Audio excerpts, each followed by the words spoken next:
ایک رات جب میں نشے میں دھت ہو کر چھوڑ جانے والے بے وفائی پر رو رہا تھا، تب مجھے ایک لڑکی کا میسج آیا جس میں لکھا تھا کہ میں آپ سے بات کرنا چاہتی ہوں۔ میں نے میسج اگنور کر دیا کیونکہ مجھے روٹین میں ایسے میسیجز آتے رہتے تھے۔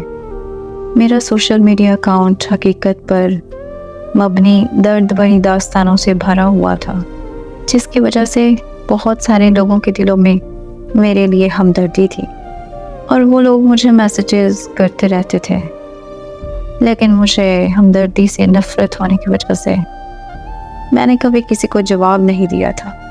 اس لڑکی کے میسیجز بار بار آنے لگے تو میں نے موبائل فون ہی بند کر دیا اور سو گیا۔ اگلے دن میں شام کو تقریباً 7 بجے جب نیند سے اٹھا اور اپنا موبائل فون آن کیا تو اس لڑکی کے کوئی 200 میسیجز آئے ہوئے تھے۔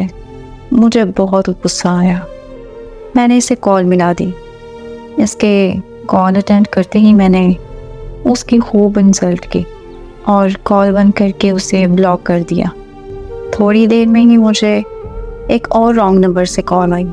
میں نے اٹینڈ کیا تو ایک لڑکی نے مجھے بھائی بولتے ہوئے کہا کہ میں نور کی بہن بات کر رہی ہوں۔ میں نے پوچھا کون نور؟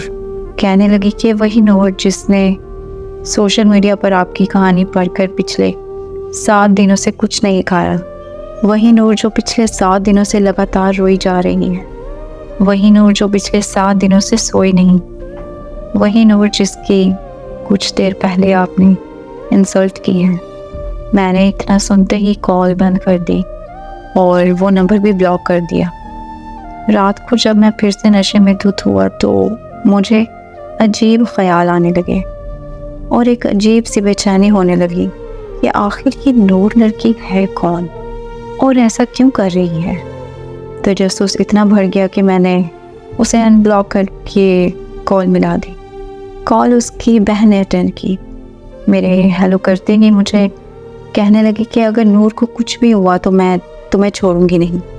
میں نے بھی اسے غصے میں بات کرتے ہوئے پوچھا کہ آخر میں نے ایسا کیا کیا ہے جو تم مجھ سے ایسے بات کر رہی ہو؟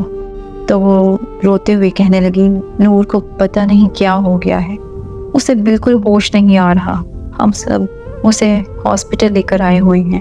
میں نے جب ہاسپٹل کا ایڈریس پوچھا تو ہاسپٹل میرے گھر سے 6 گھنٹے کی ڈرائیو پر تھا۔ میں نے ایک دوست کو کال کی کہ ہمیں اسلام آباد جانا ہے۔ میرا دوست آ گیا اور ہم رات کے تقریباً 2 بجے اسلام آباد کے لیے نکل پڑے۔ ہم صبح کے 8 بجے اسلام آباد کے ہاسپٹل پہنچ گئے۔ وہاں پہنچتے ہی میری ملاقات نور کی بہن سے ہوئی۔ اس نے بتایا کہ نور کو 104 بخار ہے اور اسے ابھی تک ہوش نہیں آ رہا۔ پھر اس کی بہن نے جو مجھے نور کے بارے میں بتایا وہ سن کر تو میں اپنے ہوش و حواس ہی کھو بیٹھا تھا۔ آخر ایسا کیسے ممکن ہو سکتا ہے؟ نور کی بہن نے مجھے بتایا کہ ہمارے والدین ایک روڈ ایکسیڈنٹ میں مارے گئے تھے۔ نور کو ان کی موت کا صدمہ بہت گہرا لگا تھا۔ ایک دن میں نور کو کھانا دینے اس کے کمرے میں گئی تو اچانک نور مجھ پر چیخنے لگی، کہنے لگی کہ یہاں سے چلی جاؤ اور مجھے مارنا شروع کر دیا۔ میں اور میرے ماموں نور کو ہاسپٹل لے گئے۔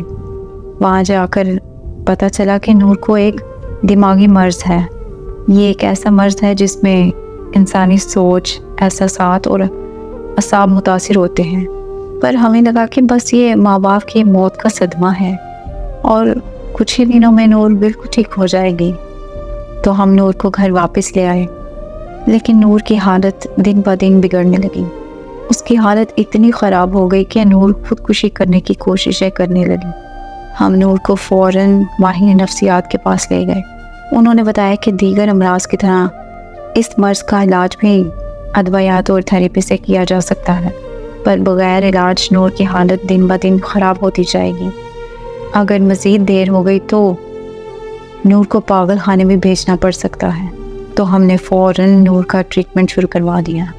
2 سال کے مشکل ترین وقت کے بعد نور بالکل ٹھیک ہو کر خوشحال زندگی گزارنے لگی تھی۔ نور نے بہت سارے ناول بھی لکھے اور شعر و شاعری کا بھی شوق رکھتی ہے، پر جب سے نور نے آپ کی کہانی پڑھی ہے تب سے اس کو اس دماغی مرض کا دوبارہ اٹیک آنے لگا ہے۔ نور کی بہن کی بات مکمل ہوتے ہی ہمیں خبر ملی کہ نور کو ہوش آ گیا ہے اور اس کی بہن نور کی طرف بھاگ گئی۔ میں بھی اس کے پاس جانا چاہتا تھا پر میرے دوست نے مجھے روک لیا۔ وہ مجھے کہنے لگا کہ نور تو پاگل لڑکی ہے، ہمیں اس سے کیا لینا دینا، چلو ہم گھر چلتے ہیں۔ میں نے اپنے دوست سے بولا کہ ارے یار میں کون سا نارمل ہوں، میں بھی تو اتنا پاگل ہو چکا ہوں کہ کسی کا غم بلانے کے لیے نشے کا سہارا لے رہا ہوں۔ بس اتنا کہہ کر میں نور سے ملنے چلا گیا۔ نور مجھے دیکھتے ہی اٹھ کر بیٹھ گئی۔ اس کی خوشی کی کوئی انتہا ہی نہیں تھی۔ زندگی میں پہلی بار میں نے خود کی وجہ سے کسی کے چہرے پر خوشی دیکھی تھی، اور اس کے چہرے پر خوشی دیکھ کر جو مجھے سکون محسوس ہو رہا تھا وہ سکون میں نے کبھی پہلے محسوس نہیں کیا تھا۔ میں نور کے قریب جا کر بیٹھ گیا اور اس سے اس کا حال چال پوچھنے لگا تو وہ مجھ سے کہنے لگی کہ آپ کے آنے سے سب کچھ ٹھیک ہو گیا ہے۔ پھر ہم نے بہت ساری باتیں کی اور کچھ دیر بعد میں نے نور سے کہا کہ اب میرے جانے کا وقت ہو گیا ہے۔ نور نے جب یہ سنا تو پتہ نہیں اس کے چہرے کی مسکراہٹ اچانک کہاں چلی گئی۔ اس کے ہاتھ پاؤں کانپنے لگے اور اس کی آنکھیں نم ہو گئی۔